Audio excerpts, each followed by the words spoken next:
CenturyLink. As you're watching the SEC on ESPN, you get to see South Carolina's Sindarius Thornwell tonight in line for Player of the Year honors in the SEC. Great score, but Kaylee, now he needs to be a great leader. After the Gamecocks' third loss in 4 games, Sindarius Thornwell was stern with his teammates when he said, "We can't let history repeat itself." Now, what he means, of course, is he doesn't want to see his senior season end the way last season did, when they lost 5 of their last 8 games and then didn't make the NCAA tournament. What's scary for this team is they're seeing some of the same tendencies that led to that downfall.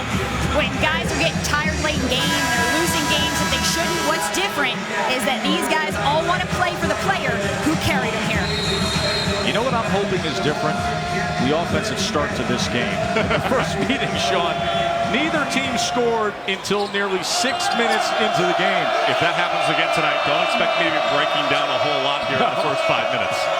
Thornwell, by the way, in that first meeting, led South Carolina with 20 points against Florida.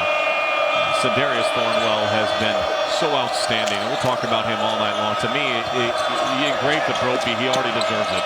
Kotsar, and he's off the mark.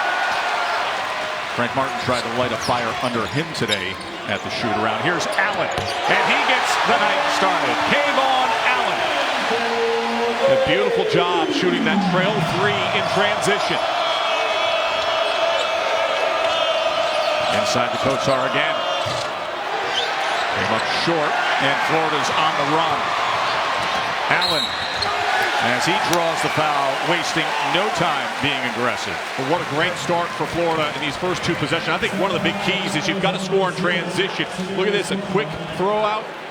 Sindarius Thornwell late in recovering that time, had no awareness of where Allen is, and then on the next possession, rebounding and pushing with purpose. One of the great things that you can do offensively to eliminate the ability of South Carolina to disrupt at the defensive end of the floor is to get out ahead of them and push in transition. They're a miss for the 88% shooter from the line. Thornwell charged with the foul. There's Mike White, his second season at Florida, was not thrilled with today's shoot-around. Mike White said that, hey, we got seniors out there shooting air balls. Guys that think they're going to play in the NBA, they don't even know the play we've been running for 2 months. And I think he's trying to keep things in perspective a little bit. Let them know they got to get back to basics here against a team that beat them in the first go-round.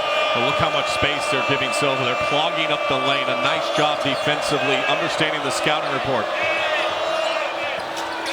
Thornwell well off the mark with the jumper.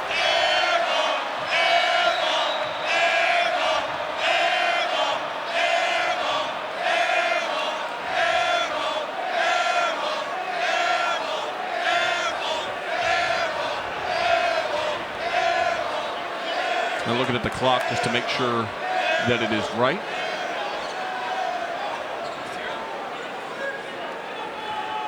We talked about in the open, partner, no John Igbunu. Well, how does that change things for Florida? Well, they no longer have a player that they can really just post up and feed and find a way to get easy 2 points.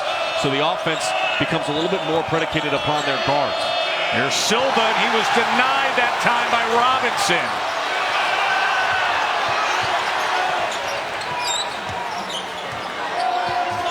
Good job, defensive transition. Watch South Carolina, how they overplay on the wings. They show really hard. A lot of times that can open up a back cut. The cut pass was off the mark, but it goes into the hands that time of the Gators. Back to Hill. Shot clock down to 5 here. Robinson's going to have to force it. That's just a really bad possession of offense and an outstanding one of defense. What South Carolina does so well is they show out defensively. They overpressure and overextend on the wings. They like to disrupt the flow of your offense. Ideally, they want to keep you cut on one side of the floor. That time, a very good job defensively. A poor shot attempt by the Gators. We're mentioning the loss of Igbunu. 7.8 points per game. 6.6 rebounds per game for the big man. 6'11" senior. Torn ACL, out for the season. Notice. As Dwayne Notice takes notice. Well, how about this? And gets South Carolina on the board. Partner, 17% over the last 4 games from beyond the arc. They need to get him going offensively. Frank Martin told us today at shoot-around, for things to change offensively for South Carolina, they need Notice and Dozier to reemerge as consistent scoring options. When he does feel his stride, he has been good. He's got 8 games this season with at least 3 made three-pointers. Allen splitting defenders. Well, one of the breakdowns we've seen in South Carolina's defense over the last 4 games has been defending the pick and roll, and a clear example of that right there. All 6 points. Kayvon Allen. P.J. Dozier, a little long there. And Hayes gets the rebound. Came up big with his first start the other night in place of Egbono. Now 10 rebounds, and Florida's on the go. Senior guard Casey Hill.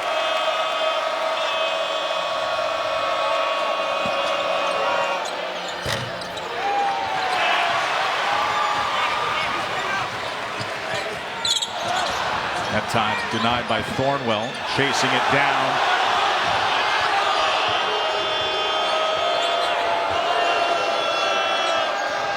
Silva in the post, and he was fouled.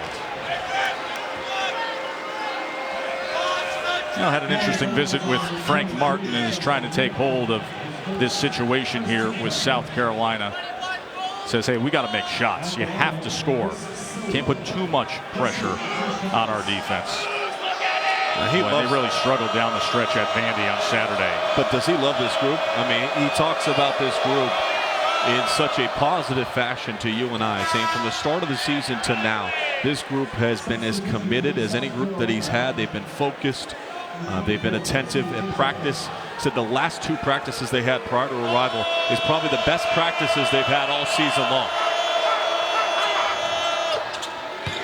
Usually when you practice well, what happens? You have carry over into the game. Right now, though, Florida's done a really good job pushing in transition. I'd look for Florida to get back in an on-ball screen situation. We've already seen them have success there once. Here it comes again. It is. Matei's setting it. And good defensive rotation that time by P.J. Dozier. Draws the charge, the offensive foul, and it goes the other way. That's first on Hayes.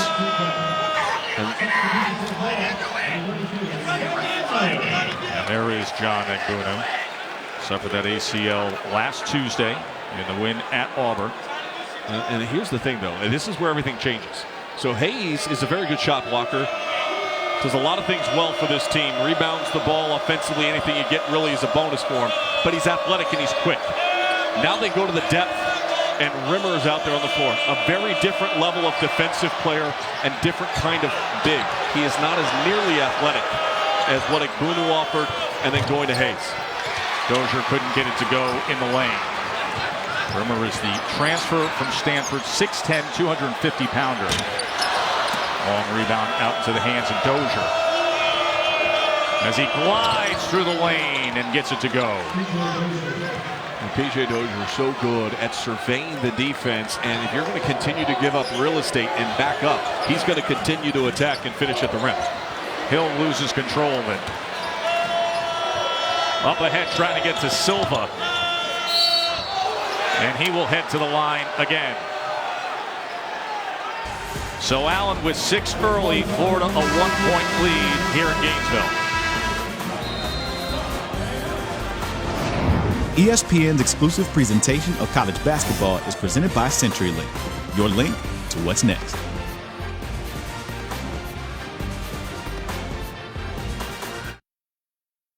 Defend, rebound, fight for each other, Sean. Well, and they've done a great job so far of doing that. Good defensive rotation over by Devin Robinson. There's the block shot. Leads to a good offensive run out. Unselfishness at the offensive end of the floor, but to me, it's all been based on the catalyst of all of this has been Kayvon Allen. 6 points, 4 rebounds already. The guards doing an extra job, a smart job of coming back to the glass and rebounding, especially without Egbono. There is Allen, sophomore from Little Rock, Arkansas. Natural scorer, and he's really built upon last year when he was named SEC All-Freshman. Well, here's the thing, though, that would concern me if I'm Florida early in this game. 4 quick turnovers. Yep.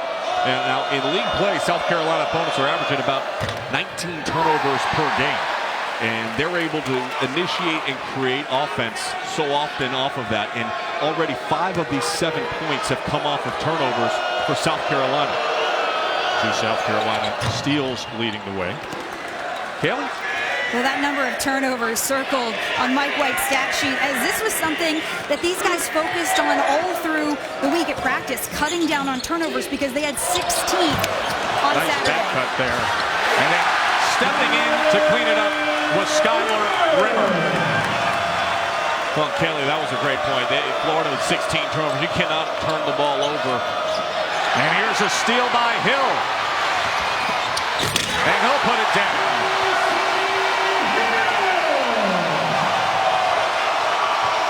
It just breaks down your defense. I mean, for both teams. And now you see a couple turnovers for South Carolina. Leads to some easy runouts for Florida.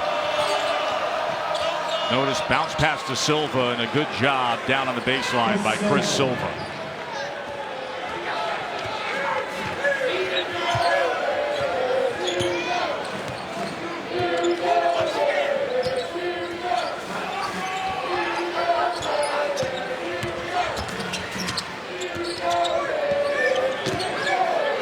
Allen's had the hot hand. He's going to pull for 3. That was right in front of us with such pure confidence. He looked up at the shot clock, knew how much time was left on it, was very comfortable, backed his defensive player off a little bit because of his speed and quickness, and elevated over the top. 9 of their 15 points as Robinson comes up defensively again. His second block.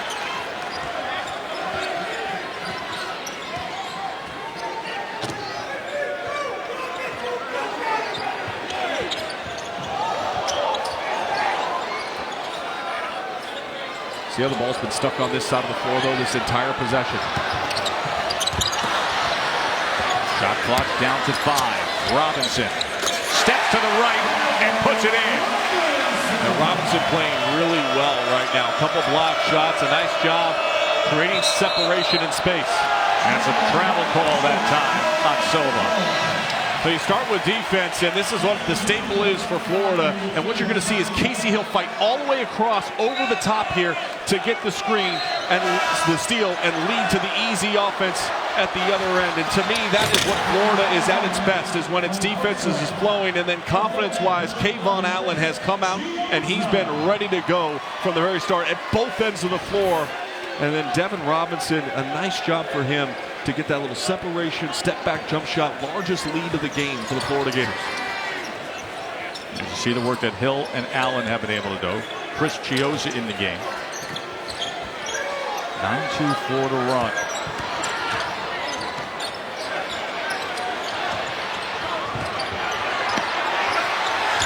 Rimmer tried to get to the left hand. Didn't have his feet set underneath him. His balance was not good there.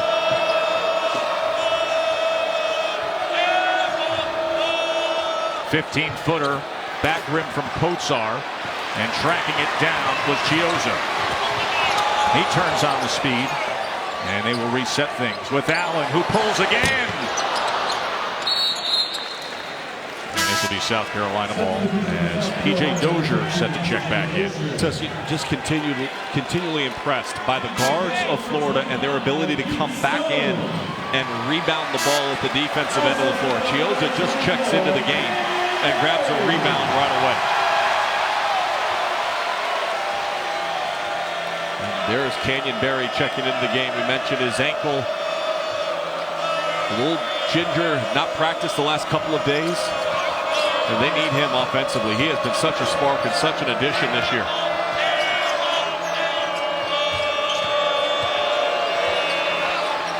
Back into the post.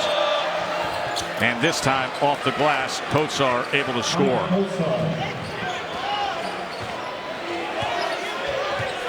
Five-point lead for Florida. Shooting 7 of 10, 2 for 3 from 3. And heading to the line will be Skylar Rimmer. Well, a lot of talk about the SEC hopes for the NCAA tournament. We're going to head to the bracket bunker with Lunardi when we come back. Stay with us. This night is heating up. Praise hell and die. With Joe Lunardi as he sizes up for the SEC right now. Let's bring in Joe live in the Infinity Bracket Bunker. Joe, glad you're with us. What's your overview of the SEC right now from your standpoint? Obviously, you have the two big dogs at the top with the Gators and the Wildcats, but not an elite national level team like we normally have in Kentucky or back in Florida's heyday. And I think that means the coattails of the conference aren't quite as long as they'd like them to be. We've been showing the 4 teams in. Tennessee has been in at times, out at times. My concern with the Vols is that all 3 of their good wins, Kentucky, Kansas State, and Georgia Tech, all came at home. I think if they could bag one here on the road or even on a neutral court in the SEC tournament, and by that I mean, a team above them in the seed order, that would go a long way to putting them on the right side of the bubble. Joe, one of the teams you have above them is TCU. They have a below 500 record in the Big 12. They were beat by Auburn in the challenge that they had at the end of January, and their non-conference strength of schedule is very poor.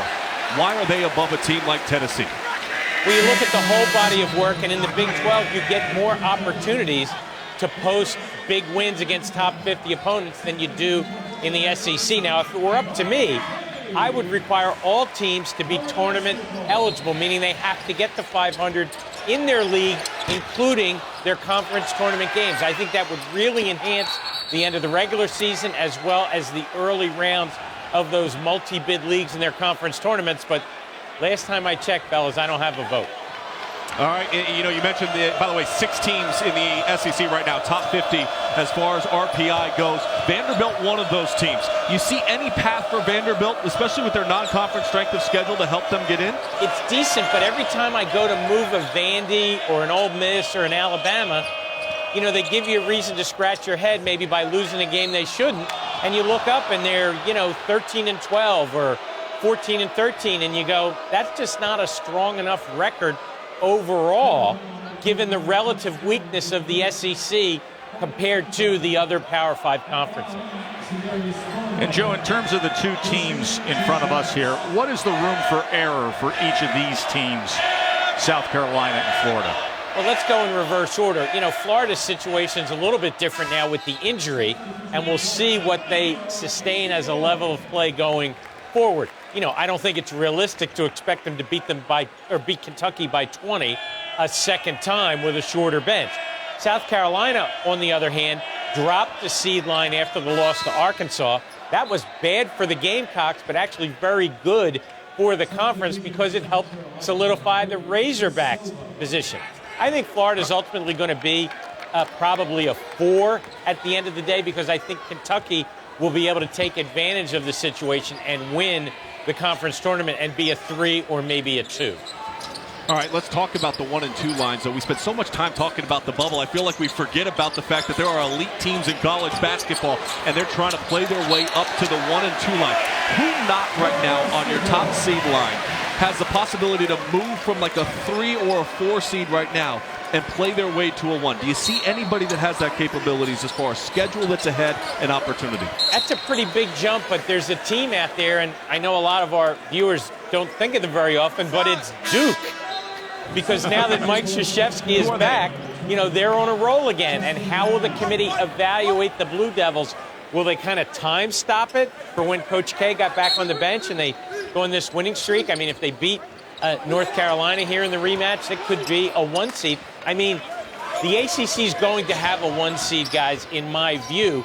They have in 12 of the last 13 years. So why would you bet against it? Who's going to separate? Is it going to be Duke? Is it going to be Carolina, who's there now? Or is it the winner of tomorrow night's big game between Carolina and Louisville? A lot to be determined. Canyon Berry charged with the offensive foul. Joe, thanks for your time. Great insight. Stay hydrated in the bunker. Order some food, will you? You bet.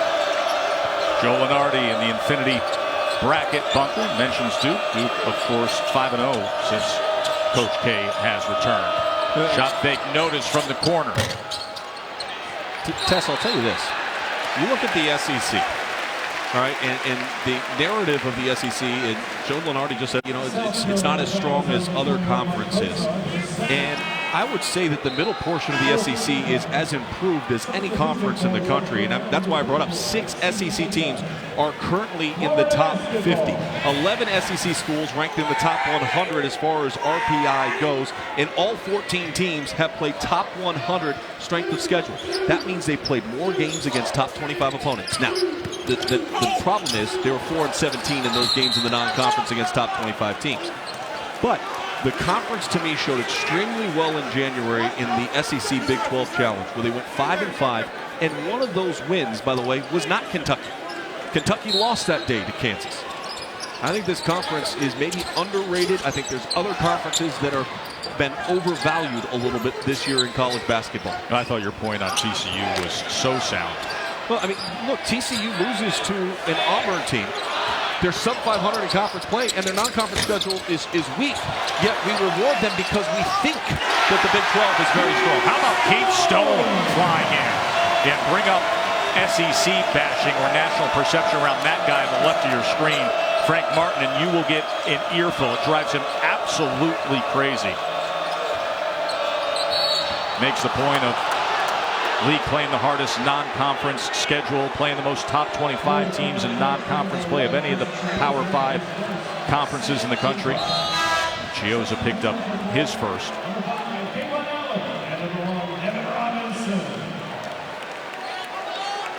Barry will take a seat.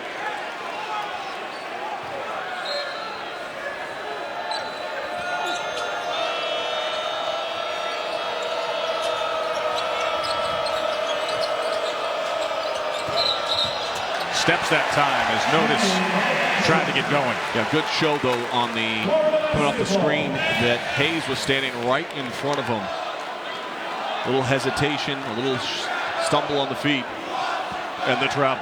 Now these two get together, you expect a defensive kind of struggle like we saw the first time. They started off shooting hot, but they have cooled. South Carolina one of their last 5, Florida one of their last 6. And now an offensive screen, so a little inactivity. Missteps at both ends of the floor. Two teams combined for 55 fouls and shot 62 free throws back on January 18th.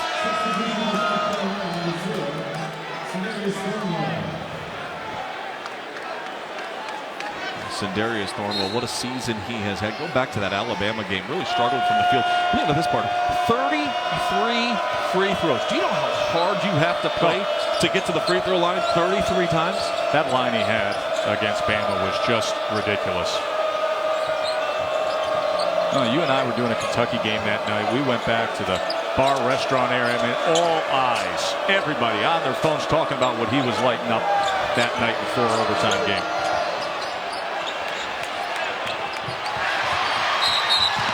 There's contact there. I disagree with that call.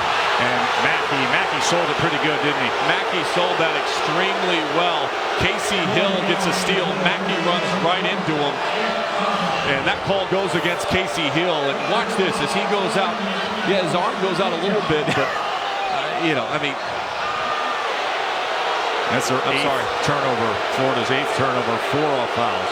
And now the officials are going to go look at it. I disagree with that call. And look, we're showing to you in slow motion. If you watched it in real speed right in front of us, he grabs the ball and goes, looks like he pushes it out. As he pushes it out, his shoulder goes back. And Mackey runs right at him.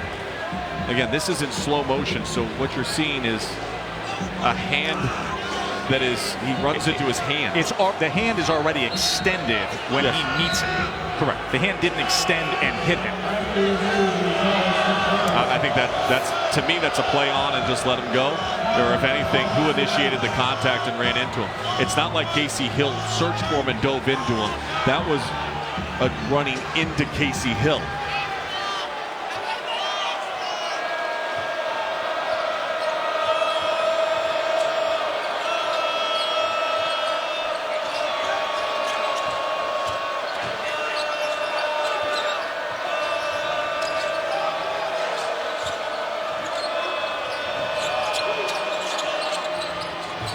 Dozier banks it in. Great job by 15 feet. Great job by P.J. Dozier to see Casey Hill over pressuring, and Casey Hill was 12 feet behind where P.J. Dozier was as he shot that ball. Watch this on that last possession. Watch Casey Hill. You want to extend out, you want to pressure, but you want to stay attached to where your guy is. Here's where Casey Hill is. Here's P.J. Dozier. Watch what happens here. As he comes out, cheats out, tries to play the passing lane, step in right behind him, knock down the shot. Good job. Mackey charged with foul on the other end. And Allen was fouled.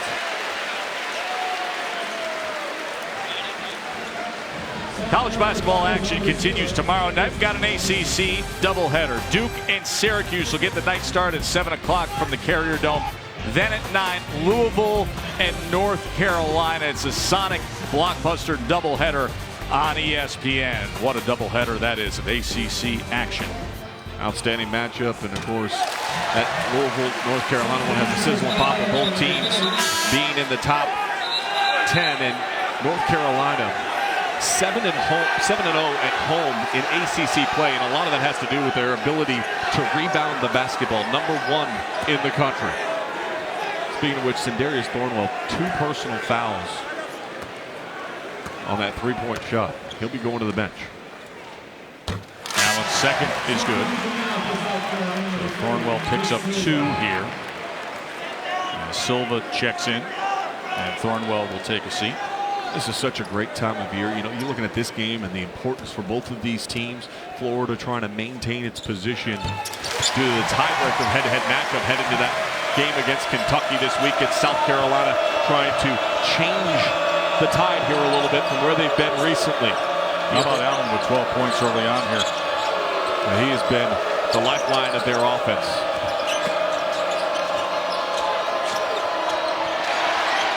Tapped ahead into the hands of Hill.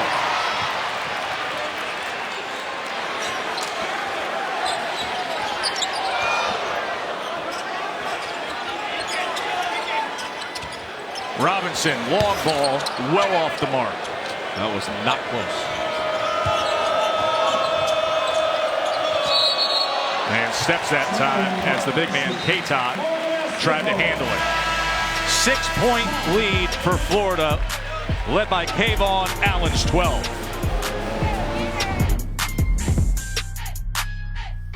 Happy to hear he said that. The Rowdy Reptiles were upset with Seth with Coach pregame. Should we let them know? No, Coach, look, they love you down here. They're not mad because you picked against them. Although everybody is big Jay Will fans down here. I mean, they love themselves some Jay Will because Jay Will revealed the Gators jersey in that matchup where game day was here against Kentucky. That time Leon wasn't able to get it to go. Let's check in with Kaylee.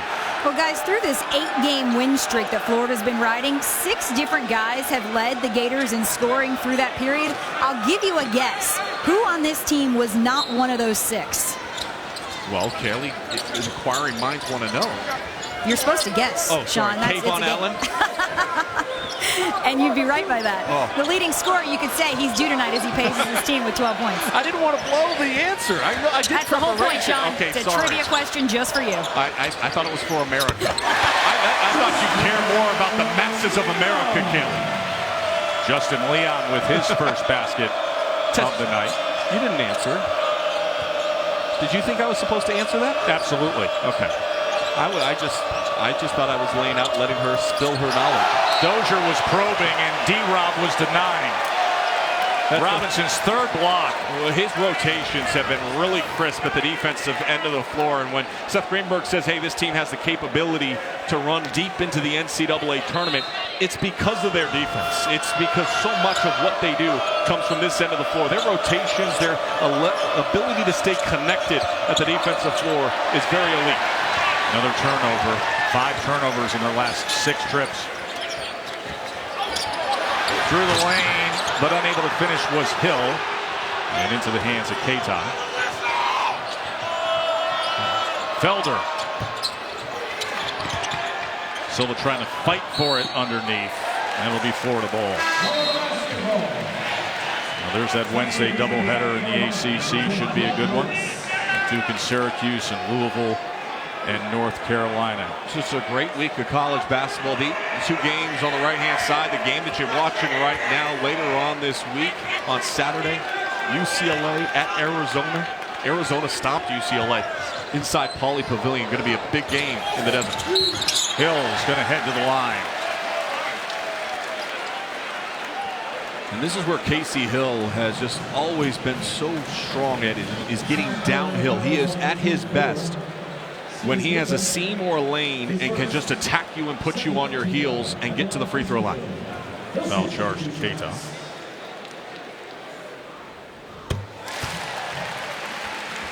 Hill just scored his 1,000th career point this past weekend, we told you. Only one other player in Florida history has 1,000 points, 500 steals. He's been productive throughout his career. Well, McDonald's All-American coming out of high school, and the expectations for Casey Hill may be unrealistic as far as what they thought they were going to see.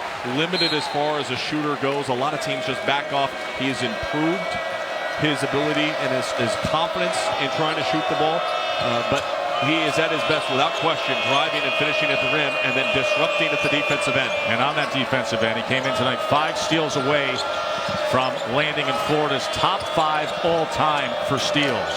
Dozier lost control for a moment. Silva spinning through the lane, but it wouldn't drop.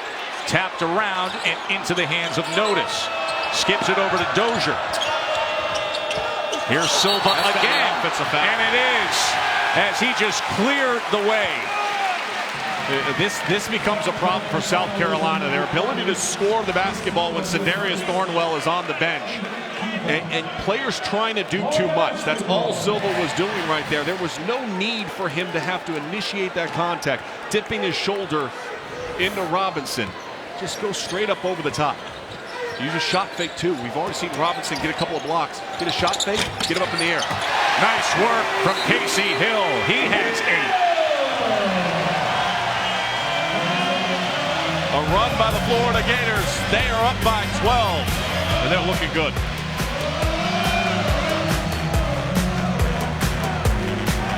It's 20 of their 28 points, Sean. Watch this. This is where Casey Hill gets you a little crossover. Find a seam before the shot blockers can step up. Elevation in the middle of the paint. Good soft touch. And as you mentioned, Casey Hill starting to get his offense going, complementing Kayvon Allen.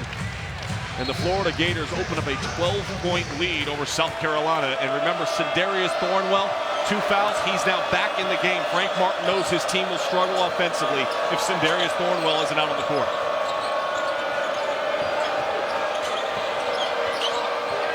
Here is Thornwell. Back to Dozier as they work inside to Silva.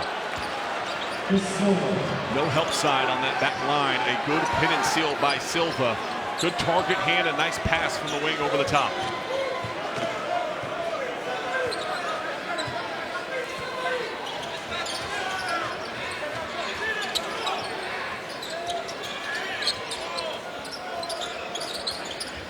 Shows a look to get it inside for a moment. As they swing it back to Hill. Shot clock at 6. Robinson coming around the corner. Now here is Rimmer. Not the look they were trying to get there. Thursday night on ESPN, American and Big Ten doubleheader. Memphis and number 15 Cincinnati will go at it at 7 o'clock. Then at 9, 16th ranked Wisconsin taking on Ohio State. Cincinnati's got that 24-3 glossy record as they come down the stretch of the American Conference. 117 out of the last 18. Their lone loss at SMU. Gary Clark playing well last week. Averaged a double-double for the week. A couple of block shots. Mick Cronin's team always so good at the defensive end of the floor. As Thornwell hits the front end of the 1-and-1, as Rimmer picked up his second. And good defensive teams here. Good defensive teams on Thursday night.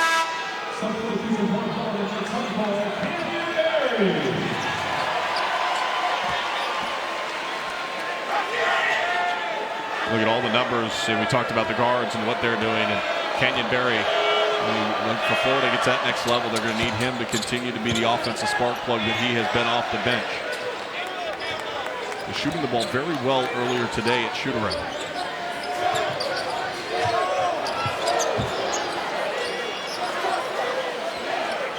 Now this is where South Carolina can lock you up defensively. Look, they haven't even started their offense yet. There's only 15 seconds left to go on the shot clock.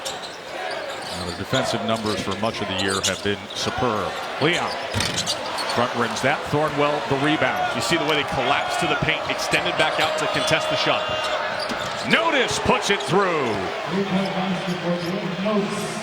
You talk about a 12-point lead, and all of a sudden that 12-point lead is down to 5. 2 3-pointers for Notice, another turnover. And trying to reverse it that time. Well off the mark. Chiozza now pushing against Thornwell. High off the glass, wouldn't come. Flying in Leon, and Florida has the ball. Hill on the drive, and this will go the other way. As Hill picks up his second. Well, for Florida, that 12-point lead, all of a sudden defense, good possessions lead to good offense for South Carolina. It's tightened back up to 5.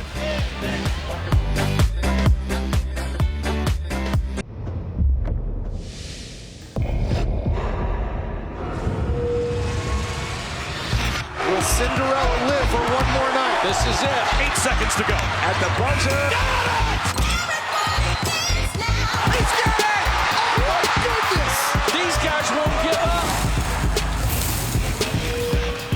It's going to be great to see what comes with Champ Week, especially in the SEC, knowing the way this is finishing up down the stretch. There's the bids by conference, according to Joe Lunardi. He says the SEC with 4 right now. Kentucky is fourth team, South Carolina and Arkansas, with Tennessee among the first 4 out. Well, and I think there's a chance that that's going to get to 5 before the end of this season, because I think what we're going to see down the stretch has been wildly competitive here in the SEC. The SEC tournament, you and I, Kaylee, going to be in Nashville, having a great time. Another turnover here. South Carolina on a 7-0 run over the last minute and a half. Pull back to a 5-point game here.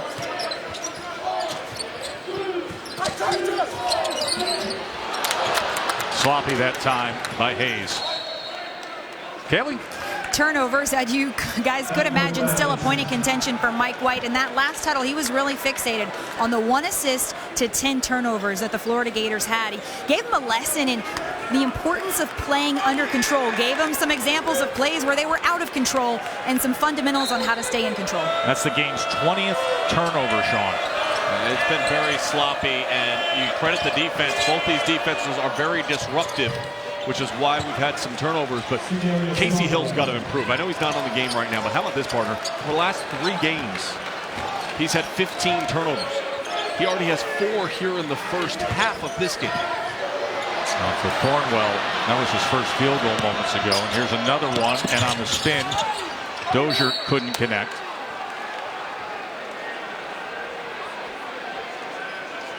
Neither team playing very crisp. The defense has been the main storyline of this game. We thought it would be before we started the broadcast. You and I talking, how would this game play out? Both teams are very strong at the defensive end of the floor, very disruptive. In fact, Coach White said Dwayne Notice and Sindarius Thornwell are probably number 1 and number 2 in the SEC as far as disruptive defensive players. He pushed off again. Second time Chris Silva has done that.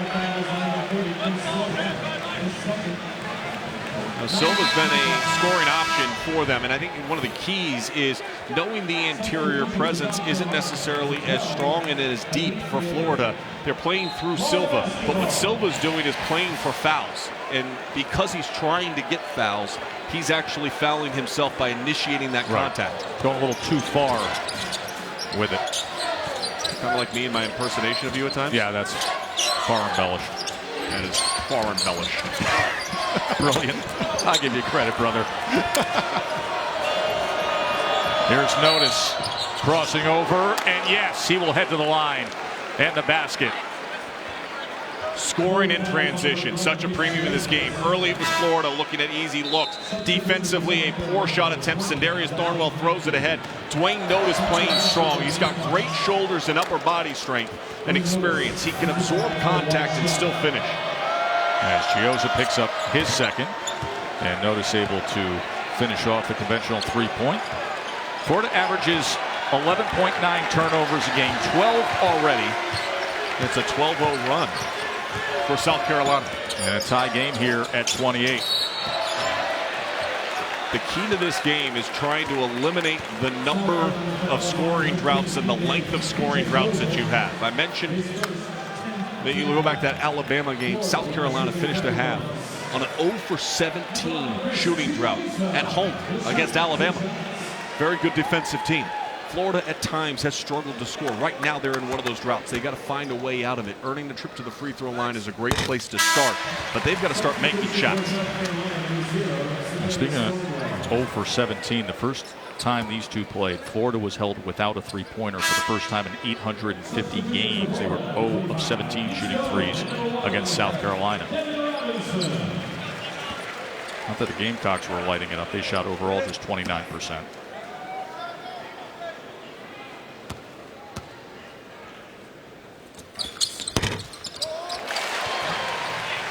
Well, that snaps the 12-0 streak. We'll see if seeing the ball going through the basket for the Gators ignites their offense, brings them energy at the defensive end of the floor. Does South Carolina continue to play in rhythm? Well, one of the dry spells you noted. Well, switching everything up top right now. Thornwell with the left hand as he was able to split him, get through the lane. Kenyon Berry was showing hard on that screen, trying to down the ball, force it to the baseline. Nobody pinched in to take away that gap, that seam. Allen couldn't connect this time, and into the hands of Dozier. Mackey skips it over to Notice. And a weak side rebound to Thornwell. Get it back to the corner. And in that time for Justin Mackey. Let me remind everybody at home, Thornwell has not necessarily taken over this game by any stretch of the imagination, but they were down 12, and Thornwell had 2 fouls. Frank Martin put him back in the game, and since that point in time, they have gone on this run, now have a 3-point lead. In their first lead of the game. Yeah, in a 15-point swing. And it's Sindarius Thornwell getting the offensive rebound, passing it back out, creating the spacing, finding the shooter in the corner, able to knock it down. So sometimes, a lot of times players think, oh, I need to score to impact the game. South Carolina's offense had no hope, no chance whatsoever. Sindarius Thornwell comes back on the court. All of a sudden, everybody gets better out on the floor. That's the big thing for me. You want to be the most valuable player or the most outstanding player in the SEC. How much better do you make your team when you're on the floor versus when you're off? And there's no question Sindarius Thornwell is the most valuable player in the conference this season. Final minute here this first half. Florida led by 12, but a 17-2 run by South Carolina, and the Gamecocks with a 3-point lead. Gioza, 3-ball.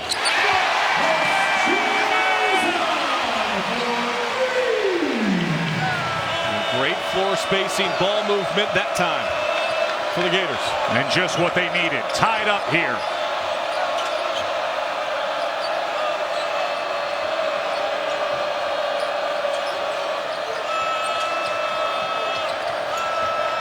Dozier lost control. Up ahead to Gioza. Back up to Kevin Allen. Oh, how about it? Kevon Allen.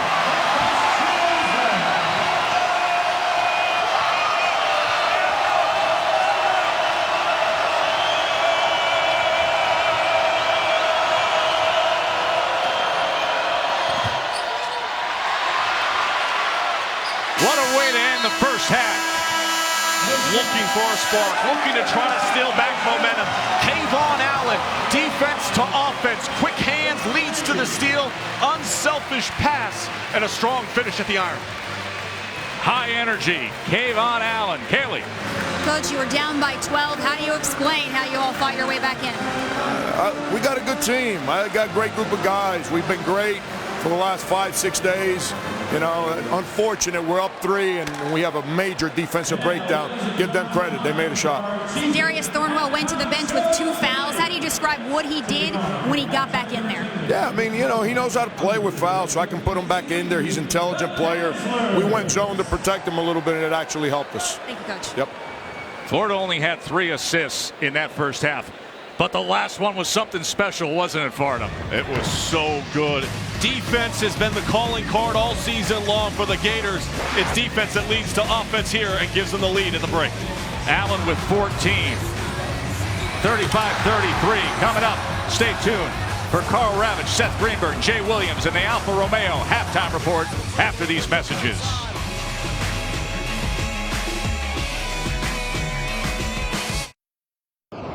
Welcome back to Super Tuesday, presented by CenturyLink. Florida up 35-33. They were up 12, and then South Carolina with a 17-2 run. Of course, Florida has won 8 straight. Take us through that first half. It tests so much of it is on the guard play. It was Kayvon Allen early, Casey Hill in the middle portion of the first half. They just ignited the offense for the Florida Gators. Now, the problem for the Gators has been their offense has led to turnovers. Yeah. Turnovers have led to runouts and allowed South Carolina to erase what was a 12-point lead on that 17-2 run you mentioned. How about this? Sindarius Thornwell plus 12 when he is on the floor in this game. And in fact, when Florida went on that 9-0 run to extend out that lead, Sindarius Thornwell was nowhere to be seen on the floor. You mentioned turnovers. We had 23 of them combined in that first half. 12 turnovers for Florida, 12 points off turnovers for South Carolina. Well, I think it states to what we knew coming into this game. Great defenses. Both these teams are elite at the defensive end of the floor. They're ready to play some ball right behind us, All right, my let's friend. go. I'll sit Take back a down. seat. Ooh, the back of my hair looks nice. I got to tell you, you got to cut this week. I was going to say something earlier, but now that you mention it, The hair looks you're looking good. great, Farn. I try. I love it. South Carolina's lost 3 of 4.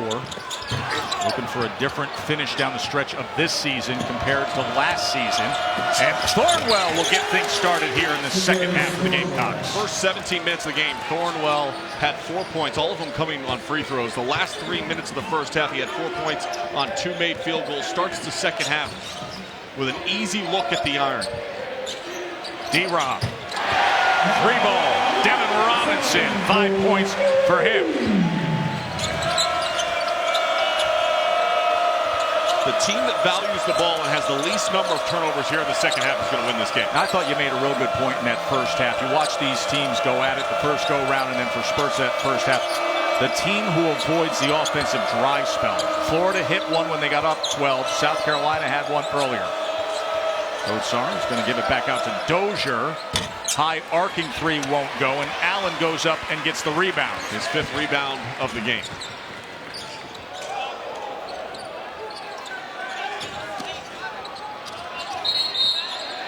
And a foul is called there as Hill was coming through the top there.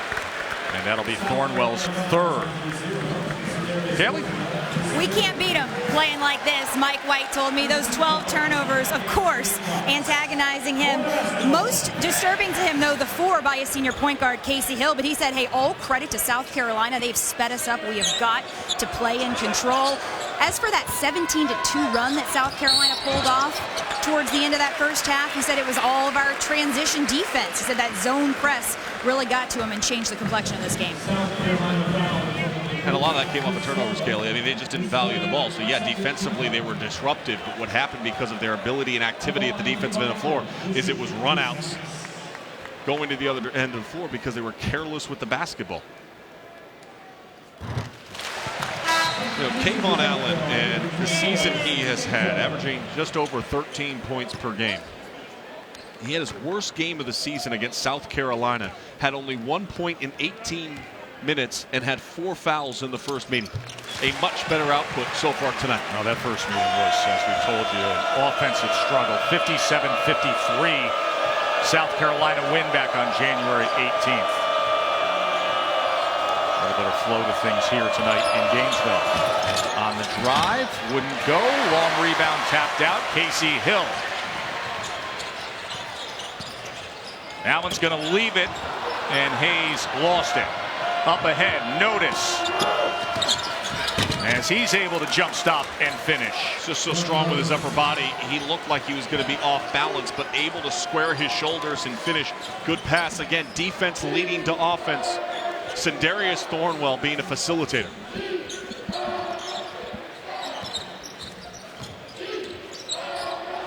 All alone, Hayes.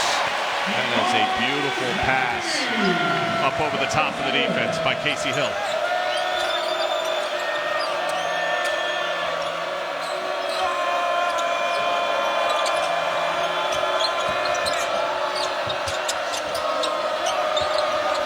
K-Top backing down, then turning with the right hand. Now Florida on the go again. Up 5 here in the second half. Robinson got himself in traffic. Hill. And the rebound. Dozier stripped away for a moment. but South Carolina secures it with Kotsar. You just see better activity and movement for Devin Robinson. Notice against Allen as he muscles his way into the lane. As he has 13 on the night, back to a 3-point margin.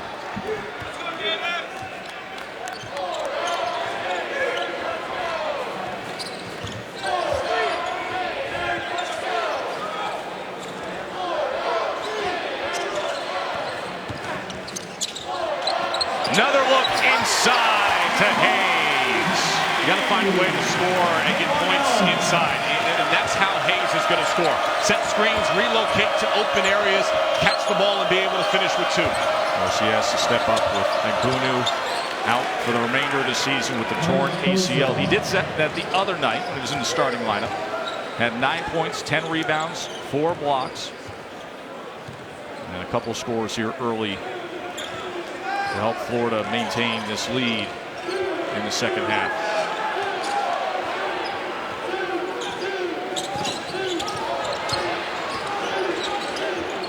All the way over to the corner, out to Allen. Oh, great footwork. No basket. We're going to have no basket. He's fouled before. Partner, that was some outstanding footwork, though, on the outside by Kayvon Allen, catching it on base with great base and able to finish. But for Florida, trying to find some points underneath. They got no John Egbunu, but you can't make excuses. You have to find a way to score easy twos. They do a nice job feeding the man underneath. Nobody's around him. Activity without the ball. DC on ESPN. South Carolina back-to-back 21 seasons for the first time since 2006, but seeking their first NCAA berth since 04 and hoping not to repeat last year's late season dip, Sean. Well, and that's the big thing for them. You look at the similarities. You want to look at it last year. Remember last year they also got that text that said they were in the NCAA tournament before they found out that that was an error. I really thought they should have been in last year. Now, you want to use non-conference strength of schedule against them. Okay, fine, that's an argument you could have made. You can't use that this year against South Carolina. Good wins against Michigan and Syracuse in back-to-back games. Now, they struggled during a 6-game stretch where they lost 3 games. That 6 games, Sindarius Thornwell was suspended. And it's going to be interesting to see how the tournament selection committee views that, because obviously with him there were very different team tests. But it wasn't like he was injured during that period of time. He was suspended during that period of time. Allen at the line here. Already was 17 tonight. Kaylee? Well, Tess, through this rough stretch for South Carolina, communication has been really important for them. Frank Martin said you got to do it now more than ever. But most interesting to him, perhaps, was when Rakeem Felder, a freshman, spoke up in a team meeting over the weekend and said, we have got to play better for Sindarius Thornwell. This guy's a one-man show, and we're letting him down. He deserves more from all of us. Thornwell being very vocal with the team the other day, saying this isn't going to happen again. Kotsar. I don't think it's going to happen again. I think their resume is good enough right now. Tennessee, Mississippi State, and Ole Miss away. And then, of course, Nashville for the tournament. Good feed through the lane that time. Casey Hill. You want to know where growth comes though, for a player like Devin Robinson, Tess? 2 years ago, he tries to dunk this ball. Right, and he throws it off the backboard, and we view it as a not top 10 play. Now he's a little bit more experienced. He understands where he's at on the floor. A good finish with his offhand, get the contact, and earn the right to get to the free throw line for a 3-point play. You remember that a couple years ago when he tried to dunk from like 20 feet out? We were broadcasting the game together. Oh.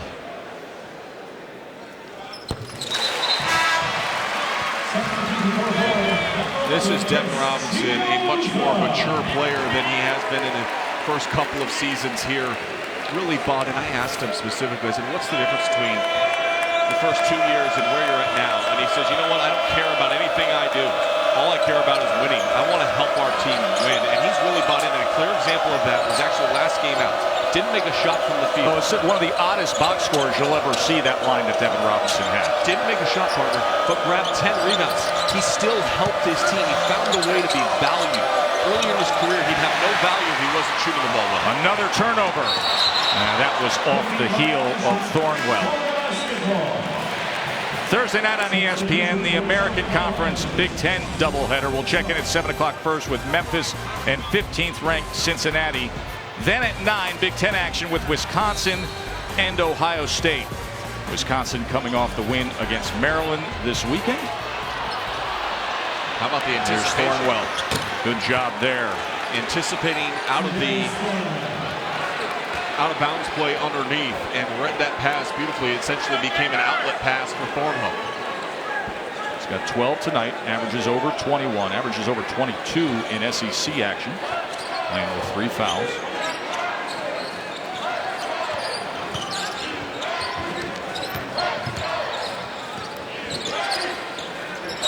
Chiozza nearly ran out of options and then did get a look. Dozier spins his way into the lane. How smooth was that?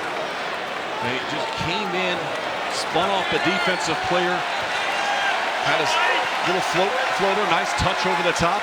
His zone defense has been really good for South Carolina. Team that has been #1 in the SEC in scoring defense, #1 in field goal percentage defense. Robinson wouldn't rattle in for him.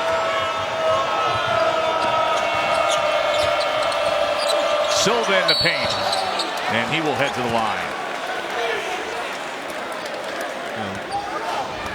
Good job by Dozier. Watches, he feels the defense, spins off, gathers himself, shoulder squared, and then watch Thornwell here. He's going to shoot the gap here, deflect the ball out, come off of his man and which he was guarded, and manufacture 2 easy points for South Carolina. Foul was charged to Keith Stone. So let the line down 4 here.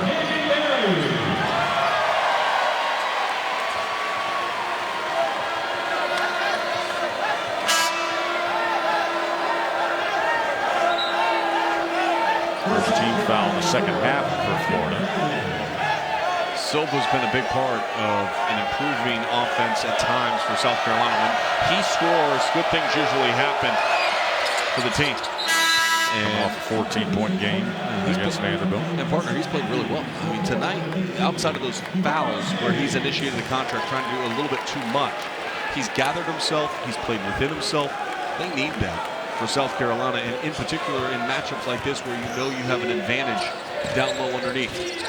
His last 3 games he's averaging 15 points per game, shooting 68%. Barry on the drive.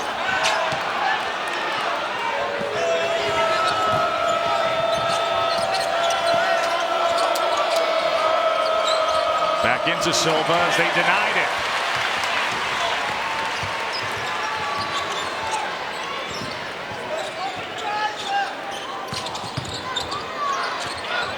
Extra pass, Barry baseline. And no shot there as this was on the floor. And Kotsar picks up his 4th.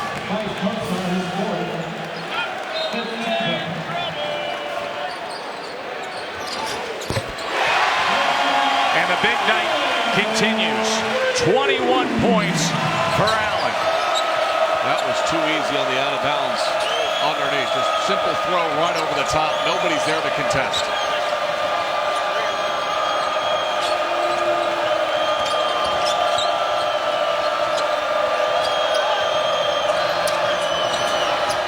Notice was looking for the feed to Kotsar and was knocked out. Watch this test. Let's go back to that last out-of-bounds play. Look at the defense. All 5 guys are right here. They're all bunched together. Now it's a bunch formation for Florida. Everybody's standing and watching. Nobody was really attached to anybody. Even if you're in a zone out of bounds, you need to be better attached than what South Carolina was on that out of bounds underneath. Shot clock down to 3.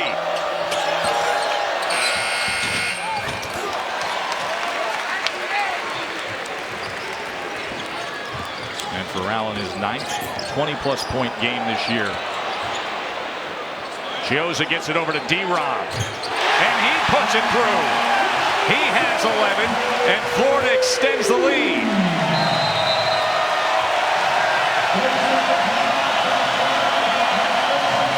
You want to see good offense, partner. So often when we call games and we're talking about it, be unselfish. Make the extra pass. They do it twice. They find the best look they can, and they knock it down. The Gators, they're up by 9.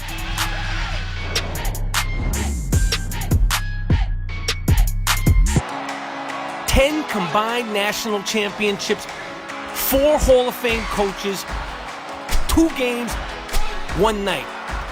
Krzyzewski versus Boeheim. Pitino versus Williams.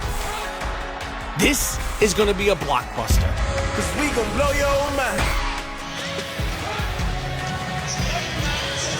Should be a good one with Duke, Syracuse, and then Louisville and UNC. Kay and Boeheim, Pitino and Williams. You know, all those teams near the top of the ACC. 5 teams bunched up there. How do you see things playing out there?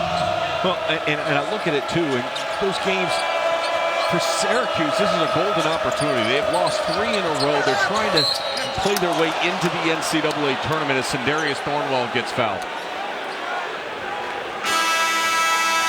Thornwell trying to work South Carolina back into things here. Hayes picks up his second. We'll take a break.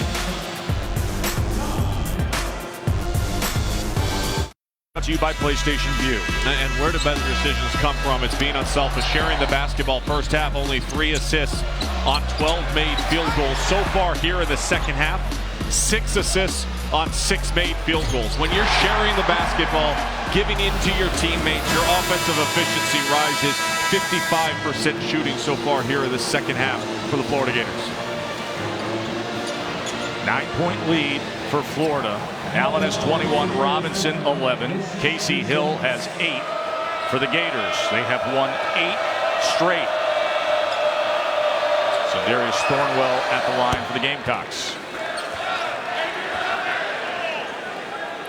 The ability for Florida to share the ball and that selflessness that Sean's talking about, this team really attributes that mentality to a conversation that they had after their last loss, that one to Vanderbilt, which came right after the loss to South Carolina. They had a 2-hour team meeting. The players did a lot of talking. Guys got their feelings out and talked about why they took a step back and lost back-to-back games. That was when they say this team came together and came to understand what it means to play selfless.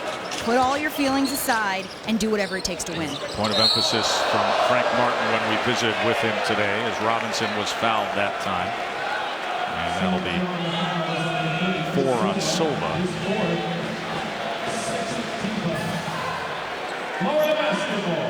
Now, Florida's assist totals on the season, not the best. I mean, 48% of their made field goals are assisted. Really good at attacking off the bounce. That's part of the reason why their assist totals sometimes can be down. But when they're moving the ball, it really helps ease some of their inconsistencies from beyond the arc.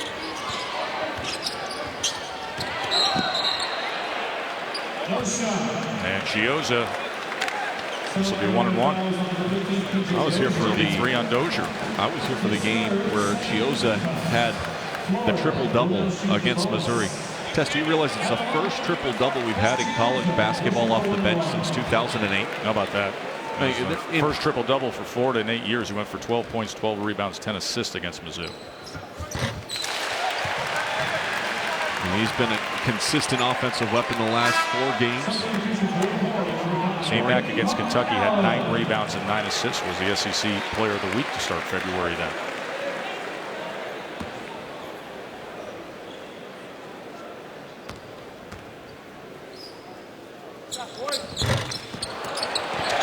And look at Hayes. And those are the little things that you need out of the interior presence for Florida because it's such a guard-oriented team. Had 10 rebounds against Mississippi State. Tap-in wouldn't go, nor would the cleanup effort. Hayes now. And as they keep control of it. And Allen, extra pass, D-Rob. And finally, South Carolina secures it with K-Top.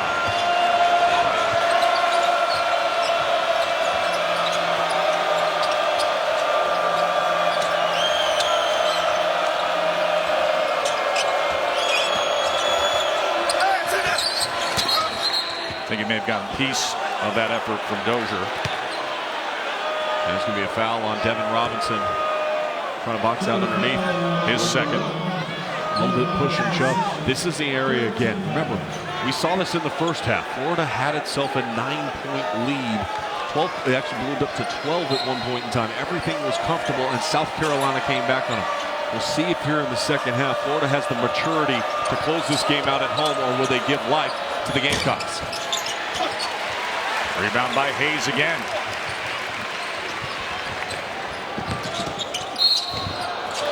And Allen was fouled, and then he's reaching for his head as he went down hard, tripped up, coming towards the rim.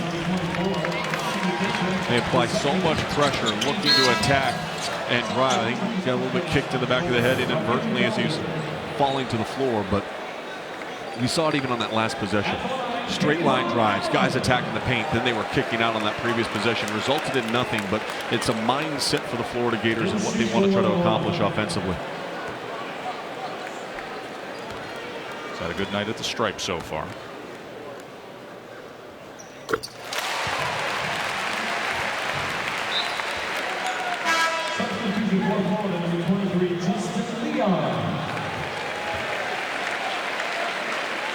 As Robinson will take a seat. Justin Leon checks in for Florida. And Allen makes it a 10-point game. 23-point night for Kayvon Allen.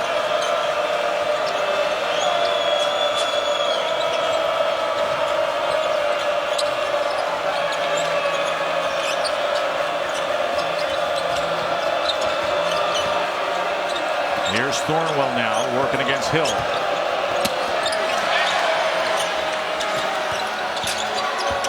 Notice. And up and in that time underneath Bland. What a beautiful pass over the top. Soft touch on the drive from the outside by Notice.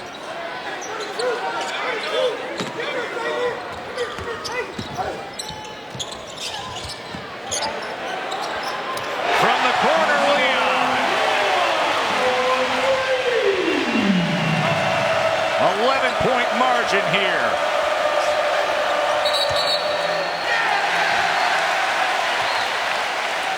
Now Florida continues to have excellent ball movement at the offensive end of the floor. The drive collapses the defense in. You swing it out. The defense doesn't communicate. You have two guys running to Allen, and Leon lights it up from the corner.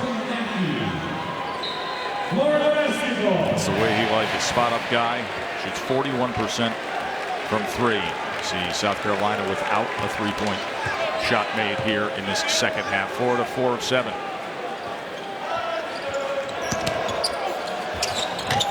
With the left hand, couldn't get it to go.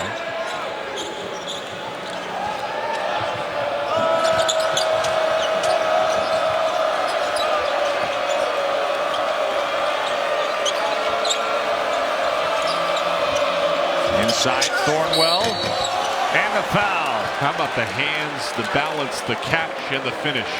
All of it coming together for Sindarius Thornwell on that play. He had the size advantage. He's pinning Sealy. He's calling for it, but a great catch and finish up over the top.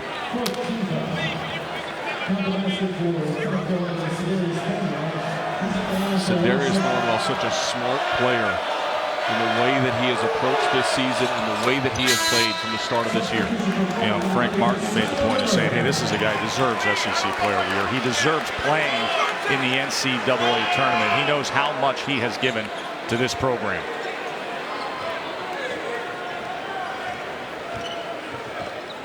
Frank Martin has the winningest single season at Kansas State. He has the winningest single season at South Carolina. Chiozza, great effort that time. 8 points for Chris Chiozza. Back to a 10-point game. Thornwell again.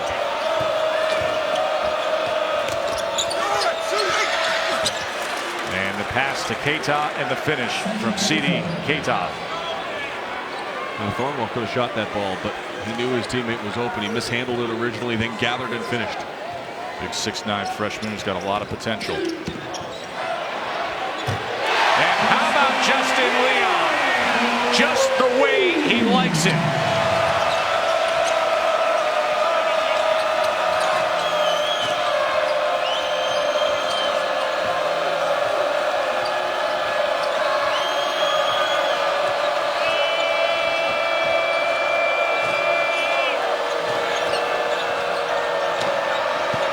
putting the offense through this guy. Gets his own and taps it back in. Yeah, he just has a great motor, stayed with it, missed the shot, got the offensive rebound, missed that, grab, tipped the ball back in once again. And all of a sudden you look down and he's got 19 points.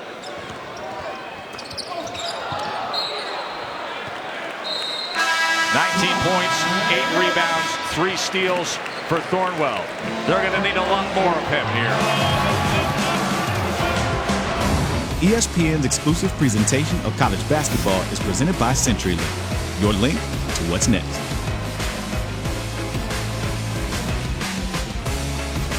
Tom Crean in Indiana. I think it's really tough to look at this season and the promise that you saw earlier and where they're at now, struggling, losing 4 straight games in a row, but injuries, and we've had a rash of injuries across college basketball. But they've been hit hard, and when they lost OG, all of a sudden things started kind of deteriorating a little bit as far as their offense goes, and it's been a tough ride for the Hoosiers down the stretch this season. There's no question about it. Hayes, good work off the glass on the feed from Allen. He has been productive. Of course, the absence of Egbunu, critical that Hayes plays some role offensively. You know what he's offered up defensively with the rebounding. All 6 of his points in the second half, Sean. And again, this is how you're going to find Hayes. You're going to allow him to set the on-ball screen and then allow him to roll to the rim. That is where he is at his best comfort level. He is not a play to the back to the basket kind of guy. And as we've seen throughout the course of the second half on his made field goals, it has all been with movement without the ball. Casey Hill now with 3 fouls.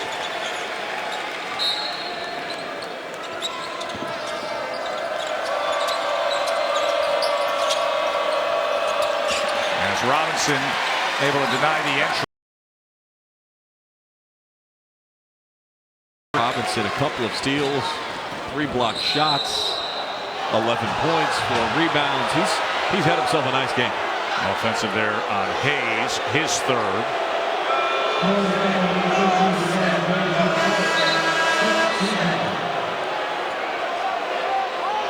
And this is the problem with Hayes, is when he gets into foul trouble. 4 fouls for Hayes, excuse me. All of a sudden you get really small, and now here comes Keith Stone, and he's been dealing with illness for the last couple of weeks. He had an ear infection, and now he's dealing with some vertigo-type symptoms. Not feeling great about his balance, and of course, Rimmer, we saw him earlier, the transfer from Stanford. Try to get the ball down low if you can, South Carolina. You don't have a shot blocker out on the floor. Zone defense applied here by the Gators. Long 3 comes up short from Dozier. And tracking at that time was Chiozza. And as he's able to wrap around and get free beyond Kosar. And a foul was called there. That was a little bit of a Houdini act that time. As Notice charged with the foul. Well, also a little bit of a hook. Watch his left arm as he grabs the defensive. Oh, that helps, doesn't it? You cannot do that. That's a foul. You cannot hook like this. I mean, I've gone fishing with hooks that aren't that defined. I love fishing. You like fishing, Tess? I do. Haven't been in quite some time. I like going deep sea fishing. No, I don't go for the deep sea stuff. I heard you had a trip in Florida one time, though. Regrettable trip in Florida. Now, Chiozza got away with one and then got a trip to the free throw line out of it.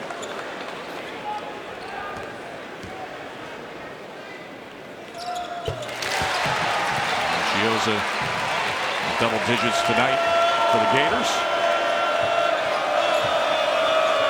13 points, their largest lead tonight.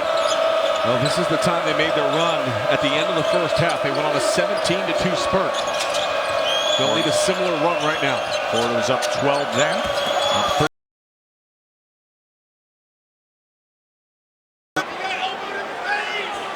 Now, we told you all about Indiana and Iowa coming up, and then following that will be Sports Center at night. Now, get this, Barney.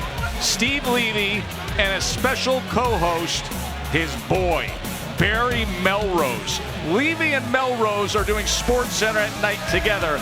That's coming up after Indiana, Iowa. I'm so I think excited. there's going to be a few laps there. I am so excited for that. There's nothing better. Barry Melrose comes in. How much talk will they have of Connor McDavid tonight? I mean, what a season he's been having for the Edmonton Oilers. Young, bright star in the NHL. Of course, Sid the Kid had his 1,000th point last week. Did you see You that? are the most versatile guy. I mean, you're just taking it in any direction. I am all in on the Melrose Sports Center. It should be maybe potentially a permanent thing. Think about it. Imagine Melrose talking that out about there for the baseball, execs right now. talking about baseball in the middle of July. Oh, it'd be great. So Thornwell with 21. South Carolina still trails by double digits, 11-point margin here. Kaylee? This crew spends a lot of time together. I did not know Sean Farnham was an NHL fan. I'm going to guess. Robinson 3 from the corner. I still want to know what you're going to guess, though, Kaylee. That was a Just tease. like you had to prepare to hit that three, you had to prepare to nail that promo. Good sell for the NHL right there, buddy. I appreciate it. Thornwell's doing everything he can to try to keep South Carolina within range here as he earns another trip. But the offense in the second half, what a different look for Florida. When they are able to knock down the perimeter shot, the three-point look, and in the second half, they have done it with great efficiency, 67% from beyond the arc so far in the second half for three for the Florida Gators. It opens up so much offensively for them because now the defense has to extend back out and close out. And when that happens, larger seams, larger gaps for them to be able to attack. Right at his average is Thornwell. Keith Stone picking up his fourth moments ago. Shouldering the load is Sindarius Thornwell for South Carolina. Another thing to point out tonight. So we mentioned John Egbuna, right? And obviously he's not available the rest of the season. Kenyon Berry had that sprained ankle. He has 0 points in this game. He was a question mark to go tonight. Right. He grabbed at his left ankle about 2 minutes to play, went down against Mississippi State on Saturday, did not practice on Sunday or Monday, and then went out there to shoot around today. But my point is they have a 12-point lead over a very good South Carolina team. Considering those injuries. Considering the injuries and the lack of production from Berry tonight because of his injury. And this is the balance of Florida. This is what makes them a very good team, is that on any given night, as Kaylee mentioned in the first half, a different player will step up and lead this team in scoring. Allen fouled. He's going to go to the line to add to it as he was playing a little beat the clock. Shooting three. And that is 4 on Thornwell. Tess, I'm going to be honest with you. I think that Allen jumped into him and initiated that contact. And this year in the NCAA, that is not supposed to be a foul on the defensive player. And let's take a peek here, Sean. You want to see, is this a normal shooting motion? Elevates up, and then he jumps into him. Tough to see from that angle. But from where we were sitting, it looked like Allen was jumping into him. There's still one more shot. Now, guys, it's 3, not 2. Come on back. Line up on the free throw line. Here we go. Attention to detail. Allen was the only one that stayed. He knew.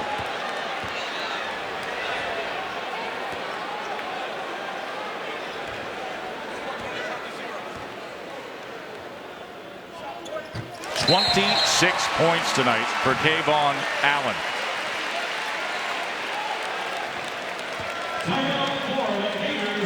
You look at him at the free throw line tonight. Kayvon Allen, 13 of 14 from the free throw line here alone tonight.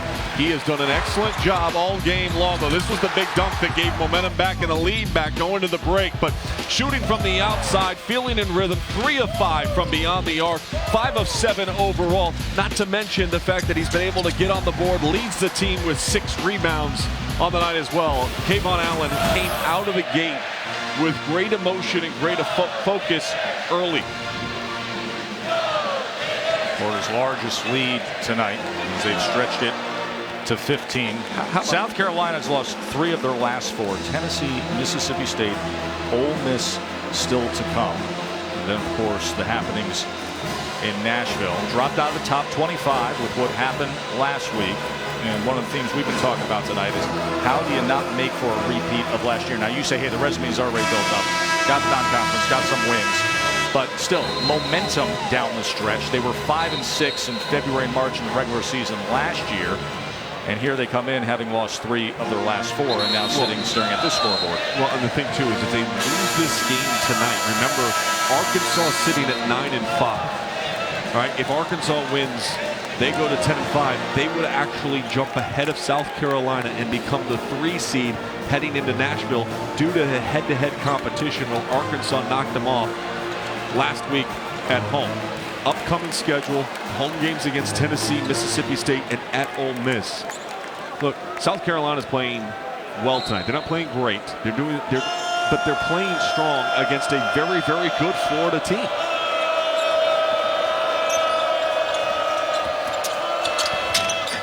Gliding in was Dozier, got the ball back, then came loose. And Thornwell will take the 3. As notice went up and he was fouled that time. That's on Justin Leon. Elongate this game, get to the free throw line, be aggressive. But you look at, we were talking about earlier today, you know, I like to draw things on paper, and so I drew out the bracket, and we're looking at, as of today, South Carolina would be the 3 seed and would play the winner of the Auburn-LSU play-in game versus Tennessee. I'll tell you, the team that I wouldn't want to see in Nashville if I was lining up this SEC tournament bracket? Georgia. You realize Georgia is 4 or 5 possessions away from being in 3rd or 4th place in this conference? I mean, just look at the 2 games against Kentucky alone. The A&M game with the 5.6 seconds that were on the clock. Now without Yante Maton on Saturday. To me, what was so impressive about what Mark Fox did was that team with J.J. Frazier. Oh, he's been awesome down the stretch. Just Frazier's been dynamic. Phenomenal as Chiozza knocks down the jumper. But no Yante Maton, and yet with a minute left to go in that game, they still had an opportunity to win. Rabbit can't connect. I agree. And Robinson with another rebound. Now, Maton out indefinitely. What does indefinitely mean with a knee sprain? We'll find out. But if he comes back and he's healthy, that's a team I don't think anybody really wants to see in the SEC tournament. As it played out right now, they'd be lined up possibly against Ole Miss, maybe looking to play into another game with Kentucky. He'll work the clock and then work the rim with the bounce. How impressed can we be with Florida? Look, everybody was ready to write them off because John Egbunu went out with his injury, and all they've done is they beat Auburn with a pace of 114 points, then win with half as many points on the road against Mississippi State, and come in tonight, and they are up by 16 points on a very good South Carolina basketball team. An 8-game win streak, looking to extend it to 9. And during this win streak, the win margin has been by over 21 points. They've had 3 wins in excess of 30 points. 4 wins over 20 points during the streak. Chiozza had to force it up there. And a violation, shot clock violation. But Florida is absolutely rolling. A big win could lead to a big week of opportunity for the Gators. Tomorrow night with the ACC doubleheader, Duke and Syracuse, and then top 10 matchup between Louisville and North Carolina. So Duke taking a trip to the Dome, and the home dome advantage for Syracuse. They're 14-3 at home this year, just 2-9 on the road.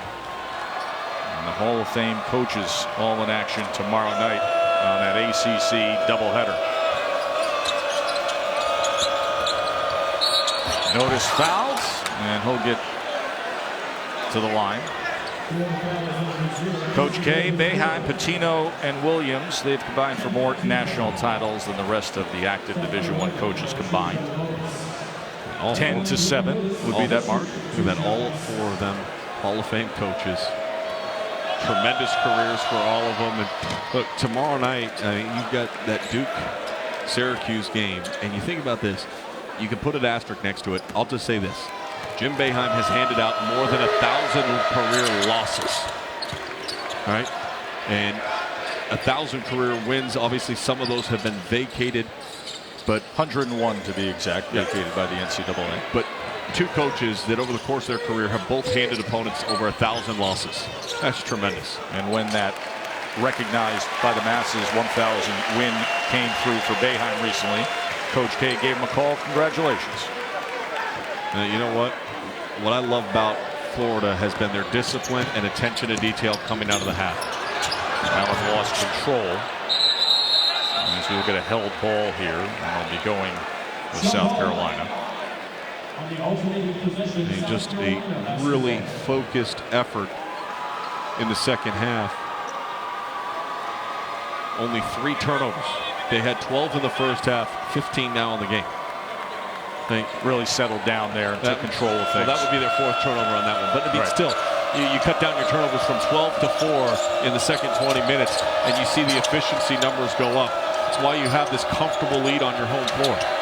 Dozier there, as going up high for it that time was Hayes to get a piece of it. And Chiozza knocks it back. Thornwell secures it. Now, last Tuesday, that Florida offensive engine was revving down at Auburn. As Thornwell couldn't get it to drop in. It will go to the Gators. They scored 114 at Auburn. I agree with you. The statistical anomaly of playing a game last week where you score 114, and then you cut that in half, and you score 57 in the next game. Now, typically, if something like that happens, you go, oh, man, we bottomed out. We lost the next time out. We were too confident. No, they won scoring 114, and then they won scoring 57. Well, and they've proven that they can play at multiple speeds and win. I think that's what makes Florida a dangerous team. Tonight, hanging 80 points on a very good defense from South Carolina. But it was the ball movement, floor spacing, and patience that we saw that allowed this lead to balloon up. But this Florida team is every bit as legit as we've seen all season long in the SEC. They have played the best basketball from the start of SEC play to now. Now, a huge game coming up on Saturday against the Kentucky Wildcats in Lexington, Kentucky. Of course, we all remember what happened back on February 4th against Kentucky. They had a 22-point win over the Cats. That was Florida's largest margin of victory in series history against Kentucky.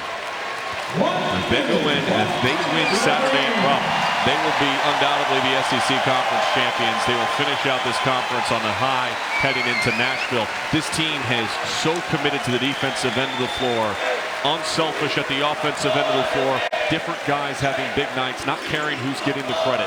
That's been a big thing for Florida. They were plus 25 in rebounding in that first matchup against Kentucky. Without Igbunu, that will be challenged. That margin will not be as large. And let's not forget that Kentucky is a very good team at home at Rupp Arena.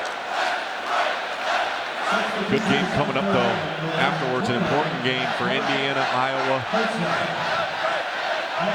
Big Ten matchup.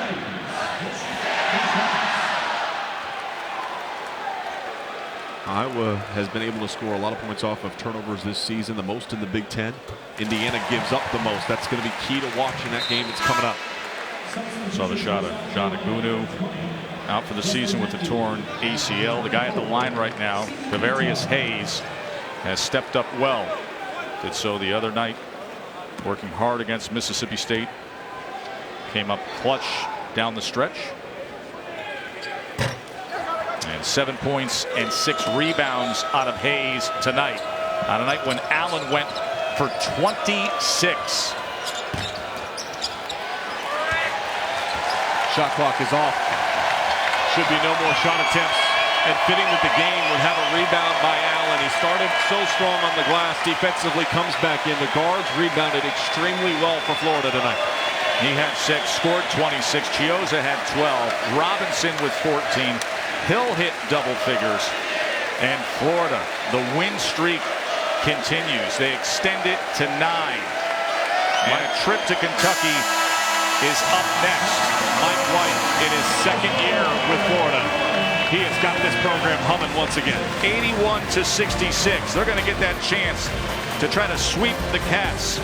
See if they can grab the top seed and head to Nashville that way. Coming up next, Super Tuesday presented by CenturyLink continues. Indiana takes on Iowa. For now, let's head back to the studio. Gentlemen, take it away.